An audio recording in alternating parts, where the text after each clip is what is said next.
అభివృద్ధి అంటే పంట పొలాలను నాశనం చేయడమా? అభివృద్ధి అంటే గ్రాఫిక్స్లో చూపించడమా? కానే కాదు. మరి అభివృద్ధి అంటే ఏంటి? చూడాలనుకుంటే విపక్ష కూటమి నేతలకే కాదు, విమర్శకులకు కూడా వెల్కమ్ చెబుతుంది ఆ పట్టణం. దశాబ్దాలుగా మారని ఆ పట్టణం కేవలం 5 ఏళ్లలో ఎలా అభివృద్ధి చెందింది? బెల్లాన్ని, ఆ బెల్లం మార్కెట్ ని చూడగానే మీకు అర్థమైపోయింది కదా, ఇది అనకాపల్లి అని. అవును, మీ గెస్సింగ్ నిజమే. మనం ఇప్పుడు చెప్పుకోబోయేది అనకాపల్లి అభివృద్ధి గురించే. విశాఖ జిల్లాకు 35 కిలోమీటర్ల దూరంలోనే ఉంది అనకాపల్లి. జిల్లా హెడ్ క్వార్టర్ అయినా కానీ ఇక్కడ ఆశించిన స్థాయిలో అభివృద్ధి ఉండేది కాదు. కానీ జగన్ సర్కార్ అధికారంలోకి రావడంతో అనకాపల్లి అభివృద్ధి దిశగా అడుగులు వేస్తూ ఎవరూ ఊహించని విధంగా రూపురేఖలు మార్చుకుంటోంది. దేశంలోనే 2వ అతిపెద్ద బెల్లం మార్కెట్ కలిగిన అనకాపల్లి ఇప్పుడు పర్యాటకంగానూ ఆకర్షిస్తోంది. మరి ఈరోజు జీవీఎంసీ పరిధిలోకి వచ్చిన ఏవైతే ఈ 5 వార్డుల్లో పరిధిలో ఉన్నాయో అన్నింటిలో రోడ్లు కానీ, రోడ్ల తాలూకు ఎక్స్టెన్షన్ చేయడం కానీ, సెంటర్ డివైడింగ్ కానీ, లైటింగ్లతో సుమారు మీకు 10 కోట్లతో అభివృద్ధి చేయడం జరిగింది. మరి అదే చూస్తే మన అనకాపల్లి ఇలవేలిపోయినట్టు నోకాల తల్లి అమ్మవారి తాలూకా గుడి కూడా చూశారు. సుమారు 4 కోట్ల రూపాయలతో ఆల్రెడీగా పనులు ఒక 75% పనులు అయిపోయింది, పనులు జరుగుతున్నాయి. మరి అది జరిగింది. మరి అదేవిధంగా చూస్తే మన ఎంపీ మేడం గారు, సత్యవతి ఎంపీ మేడం గారు, మరి రైల్వే స్టేషన్ ఉందంటే ఆల్రెడీగా 1,94,00,000తో డెవలప్ చేశారు. మళ్ళీ ఒక 5 కోట్లతో ఆల్రెడీ కూడా వర్కులు జరుగుతున్నాయి. మరి అదేవిధంగా చూస్తే లారస్వాల్తో ప్రైవేట్ కంపెనీలు అన్నింటితో ఇండస్ట్రియల్ మంత్రిగా మాట్లాడి స్కూల్ పిల్లలకు కానీ, కళ్యాణ మండపాలు కానీ ఇవన్నీ కలిపి 18.5 కోట్ల రూపాయలతో మన అమర్ గారేమో జగన్ గారితో చెప్పించి, సుబ్బారెడ్డి గారితో చెప్పించి 18.5 కోట్ల రూపాయలతో కళ్యాణ మండపాలు 8 కళ్యాణ మండపాలు కట్టారు. అలాగే కసింకోట మండలంలో 4 కళ్యాణ మండపాలు కట్టారు. అనకాపల్లి మండలంలో 4 కళ్యాణ మండపాలు కట్టారు. మరి అదేవిధంగా మా మేజర్ పంచాయతీ కొత్తూరులో చూసుకుంటే 2 కల్వర్ట్లు కట్టాము, సెంట్రల్ లైటింగ్ కట్టాము. ఆ బ్రిడ్జి మీద ఈ బ్రిడ్జి మీద లైటింగ్లు సెంట్రల్ డివైడింగ్ చేస్తూ మరి ఏదైతే చెత్తగా ఉండేదో మా కాలనీ ఎర్ర చెరువుని దీన్ని కలిపి 4 కోట్లతో ఆల్రెడీ అభివృద్ధి చేయడం జరిగింది. మళ్ళీ ఈ ఆర్థిక ఆదాయంతో మళ్ళీ ఇంకో 4 కోట్లతో వర్క్ చేయడం జరుగుతుందని చెప్తున్నాం. చారిత్రక ప్రదేశమైన బొజ్జన కొండని పర్యాటకులకు మరింత చేరువ చేసేందుకు అన్ని వసతులతో అభివృద్ధి చేస్తున్నారు. అలాగే 55 లక్షల రూపాయల ఖర్చుతో శాంతి పార్కును ఏర్పాటు చేసి ఇటు ఆహ్లాదాన్ని, అటు ఆరోగ్యాన్ని ప్రజలకు అందించేలా డెవలప్ చేశారు.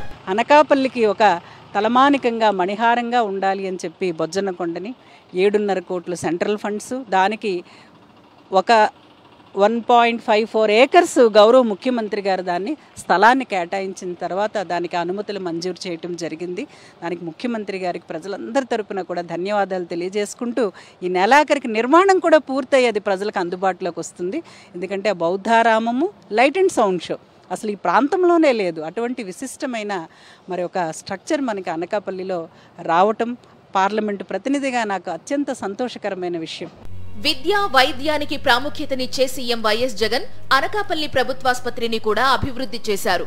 100 పడకలతో పాటు ఎమర్జెన్సీ వార్డులను పెంచడం, డయాలసిస్ కేంద్రం ఏర్పాటు, రోగులు, బంధువులు వేచి ఉండేందుకు షెడ్లు, ఇలా ఒకటేమిటి అధునాతన సౌకర్యాలతో ఎన్టీఆర్ హాస్పిటల్ ని ఆధునీకరిస్తున్నారు. ఇందుకోసం 36 కోట్లను ఖర్చు చేశారు. గతంలో ఏదైనా గవర్నమెంట్ హాస్పిటల్ రావాలంటే ఉదయం వెళ్ళి రాత్రి వరకు ఉండి వెళ్ళే పరిస్థితి ఉండేది. ఇప్పుడైతే మాత్రం చాలా చక్కగా, నేను ఉదయం సదరన్ కోసం వచ్చి స్లాట్ బుకింగ్ వస్తే ఈరోజు వచ్చాను. 1 అవర్లో నాకు సదరన్ కంప్లీట్ అయిపోయింది సార్. ఈరోజు గైనకాలజిస్ట్ సంబంధించి అనకాపల్లిలో చాలా చక్కగా గవర్నమెంట్ హాస్పిటల్ అన్నీ ప్రైవేట్ హాస్పిటల్ కన్నా చాలా చక్కగా ట్రీట్మెంట్ జరుగుతుంది సార్. అన్ని రకాల డిపార్ట్మెంట్లు కూడా ఈరోజు చాలా సదుపాయాలు. ఇక్కడ ఎమర్జెన్సీ అయితే ఇంకా ఫాస్ట్గా ఉంది సార్. వచ్చినప్పుడు అలా బాగా రిసీవ్ చేసుకుంటారు, బాగా చూస్తున్నారు పిల్లని. అప్పుడు ఏదో క్యాన్కి పంపించారు, డేట్ ఇచ్చారు, ఉంచమన్నారు. ఎలా ఉన్నది, పేషెంట్లు కూడా రెస్పాన్స్ ఇస్తున్నారు, డాక్టర్లు అందరూ చక్కగా పనిచేస్తున్నారు, వచ్చేళ్ళు మాత్రం ఆదరిస్తున్నారండి. ఇంతమందిమే బాగుందండి. ఇంతవరకు వస్తే మా ఎలాంటి చిన్న కేసు అయినా వైజాగ్ రాసేసారు సార్. ఇప్పుడు ఇక్కడే చూడడం అవుతుంది, బాగానే ఉంది. చూస్తున్నారండి, వచ్చిన నెలల్లో బాగా చూసుకుంటున్నారు, పెట్టించుకుంటున్నారు, మందులు అయ్యి బాగా మనల్ని కేర్ చేసుకుంటున్నారండి. ఎన్టీఆర్ స్టేడియాన్ని డెవలప్ చేయడంతో పాటు మహిళా క్రీడాకారుల కోసం ప్రత్యేకంగా వసతి సౌకర్యం ఏర్పాటు చేశారు. ఇక నూకాంబిక ఆలయాన్ని కూడా 4 కోట్ల ఖర్చుతో అభివృద్ధి చేస్తున్నారు.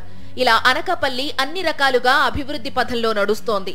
ప్రభుత్వ సంక్షేమ పథకాలతో పాటు మౌలిక వసతులతో అనకాపల్లి ప్రజలు గతంలో కన్నా మెరుగైన జీవితాన్ని గడుపుతున్నారు. ఇండోర్ స్టేడియంకి ఎన్టీపీసీ నుంచి 2 కోట్ల నిధులు ఆల్రెడీ వాళ్ళు శాంక్షన్ చేశారు. పనులు కూడా పురోగతిలో ఉన్నాయి. మరి అట్లాగే తోటాడ దగ్గర అండర్ పాస్ని దాన్ని మంజూరు చేయించాం నేషనల్ హైవే వాళ్ళతో మాట్లాడి. అక్కడ యాక్సిడెంట్స్ అవుతూ ఉన్నాయని.